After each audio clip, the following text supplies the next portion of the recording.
아니 도대체 메르스로 온 나라가 시끄러울 때요. 이런 대응법을 썼다는 거예요. 방역보다 그 유가족 모임 통제하세요. 응?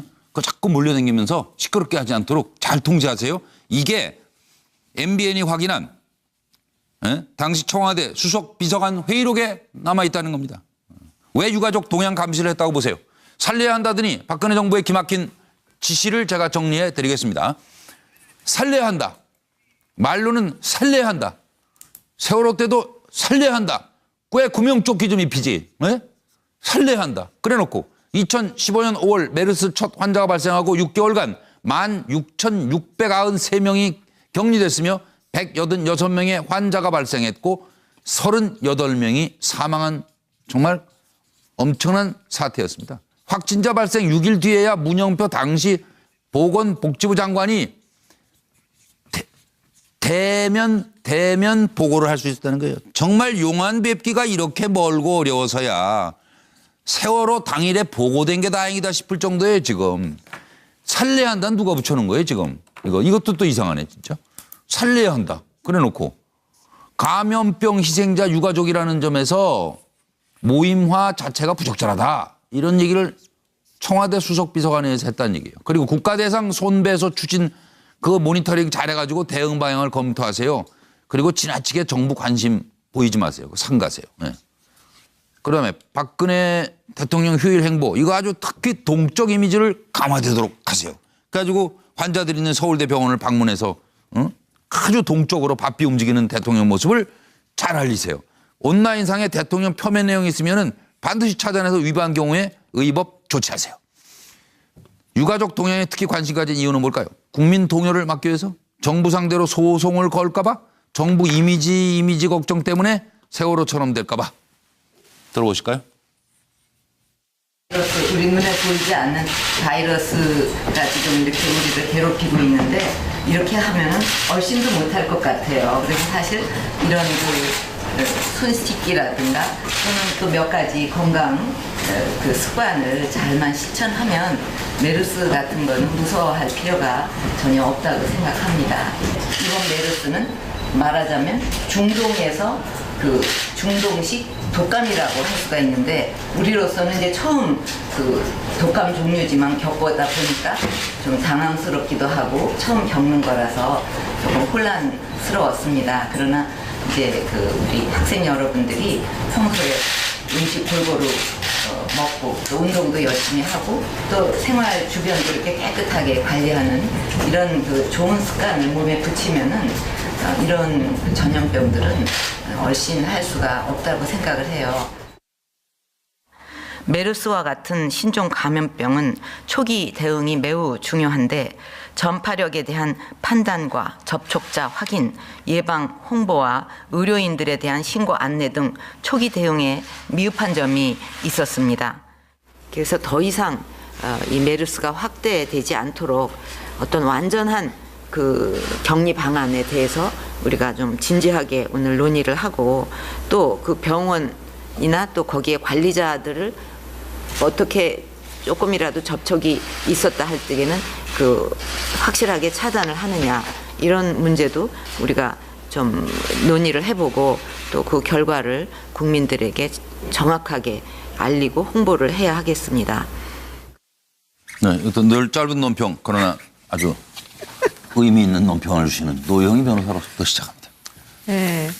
제가 봤을 때는 세월호 사태에서 교훈을 얻은 것이 아닌가. 아, 그럴 수 있어요. 네. 그럴 수 있어요. 그때 아니면 놀랬으니까 그때. 하도 그렇죠. 놀래서. 그리고 본인들이 당했다라고 생각을 했던 것 같아요. 예. 그래서 아마도 사전에 차단한다 그런 아주 근원적인 문제점이 나중에 발견될 것을 이제 그런 식으로 대처한 것 같고요. 예. 제가 하나 궁금한 거는 도대체가 이게 지금 수석보고서 회의록에서 나왔다고 그랬잖아요. 예, 수석 비서관이. 네, 수석 비서관 회의록에서. 그럼 도대체 그 회의록에서 좀 제대로 대처한 거, 국민을 위해서 한 거 이런 건 하나도 없습니까? 왜 맨날 이런 것만 나오는지 정말 제가 너무 속상하고 예. 정신 건강이 너무 안 좋아서 네. 정말 이런 뉴스는 좀 그만 봤으면 좋겠습니다. 예, 김현성 부원장으로 갑니다. 예. 예, 그 당시에 우리가 돌이켜보면 많은 국민들이 궁금해했던 게 있어요. 병원이 어디냐? 예. 제발 병원 좀 알려주라. 그래서 자구적으로 국민들이 만들었어요. 병원 지도를. 예, 예. 그래서 국민들 스스로가 여기서 환자가 나타났다더라. 그래서 우리가 스스로 조심하자. 그 당시에 사우디에서 온 방역 전문가가 늑장 대응보다 과잉 대응이 낫다. 감염병에서는. 그리고 투명성이 특효약이다. 이런 얘기를 하면서 또 박원순 시장이 나서서 적극적으로 다녔어요. 지방자치단체장이. 그때도 그렇게 많은 국민들이 2차 감염, 3차 감염이 됐는데도 3차 감염이 돼서야 그때서 대통령이 나타나셨고 저런 이제 그 앵커께서 읽었던 쇼를 하신 거죠. 저는 의문스러운 게 딱 두 가지가 있는데 꼭 이건 밝혀주셨으면 좋겠어요. 그 당시 삼성병원은 굉장한 특혜를 받았습니다. 자체 격리를 했어요. 환자들. 그래서 그 문제에 대해서 조금 더 살펴봤으면 좋겠고 그 당시 삼성은 삼성 제일모직과 삼성물산 간의 합병을 앞두고 있었어요. 그리고 그 당시에 메르스의 최종 책임자였던 문영표 보건복지부 장관은 책임을 제함에도 불구하고 그 뒤에 국민연금공단 이사장으로 가셨어요. 저는 다 밝혀주셨으면 좋겠어요. 그만뒀으니까요, 이제. 다 밝혀주셨으면 좋겠어요. 저 박찬호 박사님. 네. 세월호 참사 당시에도 세월호 유가족들을 감시했잖아요. 그죠? 감시가 따라다니면서 무슨 일을 하는지 특조위까지도 감시하면서 왜 그랬을까요? 세월호 7시간 실체가 드러날까 봐서 그랬던 거죠. 메르스 때는요. 똑같은 거예요. 혹시 이것도 유가족들이 뭉쳐가지고 무슨 예면은 세월호 7시간 또 메르스와 관련되어 있는 초기 대응이라든지 그 관련되어 있는 정부 또 실체 드러나면 또 큰일인데 어떡하지? 감시해야지. 정말 메르스 같아요. 똑같은 하는 짓이. 똑같은 상황이에요. 저기 차명 기자님.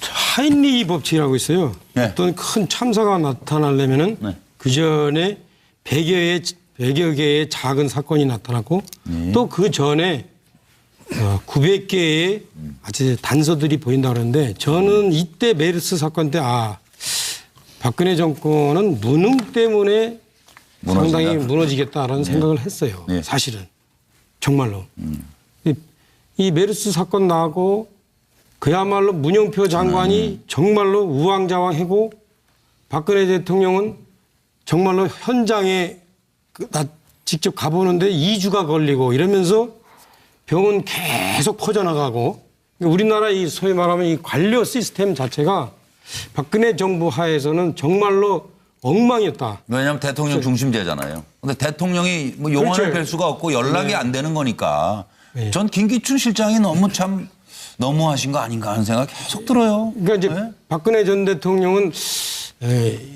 대통령보다는 아마 의원내각제 총리 정도면 됐을 텐데 우리 대통령은 대통령이 하다못해 하숙군용 고장난 것부터 시작해서 저희 말하면 유엔에 대표하는 것까지 다 해야 돼요. 그게 신선하긴 한데 좀 맞춤 대통령이기 때문에 하숙구멍. 하숙구멍. 그런데 우리 박근혜 전 대통령은 그런 것을 다 선수하기에는 상당히 너무 우아했고 신비적인 리더십이었기 때문에 맞습니다. 이게 관료 시스템이 안 돌아간 거예요. 그러니까 세월호가 저는 이거 나타나는 걸 보면 메르스 건 보면서 이거 세월호 재판이구나. 그래서 5년 못 치른 거다. 박 전 대통령이 정말로 바리바리 하든지 아니면 관료들이 정말 똑똑하든지. 정윤회 사건 났을 때만 해도 뭐 좀 정신 차렸으면 되는데 3인방 붙들어 놓고 그러다가. 그렇죠. 이때 그런 생각이 들었어요. 그래서 하여튼 아마 유일하게 하나 한 거죠. 정말. 이분들도 생각해서 이것도 세월호 짱 나는 거 아니야 해가지고 그러니까, 이미지 관리만 한 거예요. 이종훈 실장님. 네, 사실 써놓은 건 이겁니다. 자라 보고 놀란 한숨, 소뚜껑 보고 놀란다. 자라가 이제 세월호 사건 때 때문에 지금 여러분들이 말씀을 해주셨는데 저는 이게 지금 발단이 된 2015년 7월 이병기 비서실장이 한 말, 메르스 유가족들이 사전에 제어할 수 있도록 적극 대응하라라는 말을 사실 쭉 보면서 이해하고 싶었어요. 자꾸. 왜냐하면 자 세월호 때 어떤 그 잘못된 게 정보를 제대로 전달하지 못했다. 특히나 유족들에게 정보를 제대로 전달하지 못한 점이거든요. 그래서 위기 상황에서의 리스크 관리라는 것은 특히나 이 전염병 같은 건 병에 대한 리스크 관리를 해야 되지만 두 번째는 유언비어에 대한 또 리스크 관리를 해야 됩니다. 그건 정보를 통제해야 되고 정보를 통제하려면 특히나 유족들에 대해서 가장 책임 있는 사람이 가서 카운터파트로 상대를 하면서 가장 정확한 정보를 전달해 주는 것. 그래서 유가족들이 안심을 하고 유가족들이 이 따로 언론들에게 부정확한 어떤 정보가 새어나오지 않게끔 해주는 물론 것이 그건 그게 필요하죠. 이제 정보 통제거든요. 예, 예, 리스크 예. 관리. 그런데 이것을 마치 네. 뭐 제어하려고 대응하다 이렇게 표현하면 사실 이 리스크 관리가 아니라 제어에 초점이 있는 것처럼 그렇죠. 보여서 네. 그건 문제가 있죠. 예. 서영호 소장 마무리해 주십시오. 네, 국가 경영, 국정 운영 어렵지 않아요. 네. 라고 생각하는 것 같습니다. 그래서 아마도 국가에 대한 대책은 없어도 예. 화이트 리스트, 블랙 리스트 찍어낼 수 있는 국정원이라든가 이런 권력 기관만 있으면 만사 오케이라고 생각하는 거 있지 않나 싶은 생각이 듭니다.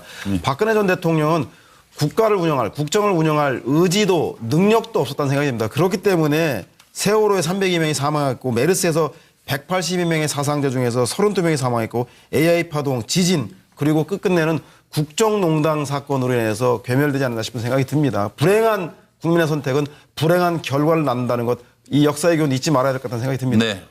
MBN 뉴스와이드 생방송으로 진행해드리고 있습니다. 6시 43분을 향해 가고 있습니다. 말씀드린 대로 다스라는 회사의 주인 찾아주기 오늘 제2탄 시작하겠습니다.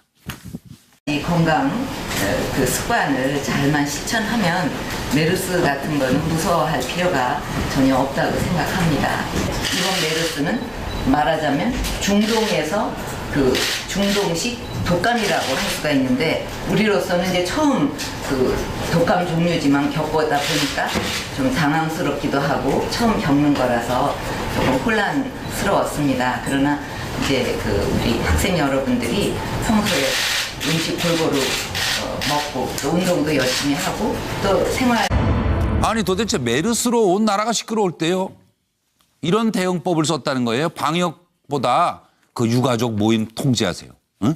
그 자꾸 몰려다니면서 시끄럽게 하지 않도록 잘 통제하세요. 이게 MBN이 확인한 당시 청와대 수석 비서관 회의록에 남아있다는 겁니다. 왜 유가족 동향 감시를 했다고 보세요. 살려야 한다더니 박근혜 정부의 기막힌 지시를 제가 정리해 드리겠습니다. 살려야 한다. 말로는 살려야 한다. 세월호 때도 살려야 한다. 왜 구명조끼 좀 입히지. 살려야 한다는 누가 붙여놓은 거예요 지금. 이것도 또 이상하네 진짜. 살려야 한다. 그래놓고 감염병 희생자 유가족이라는 점에서 모임화 자체가 부적절하다. 이런 얘기를 청와대 수석 비서관에서 했다는 얘기예요. 그리고 국가대상 손배소 추진 그 모니터링 잘해가지고 대응 방향을 검토하세요. 그리고 지나치게 정부 관심 보이지 마세요. 상가세요. 네. 그다음에 박근혜 대통령 휴일 행보 이거 아주 특히 동적 이미지를 강화되도록 하세요.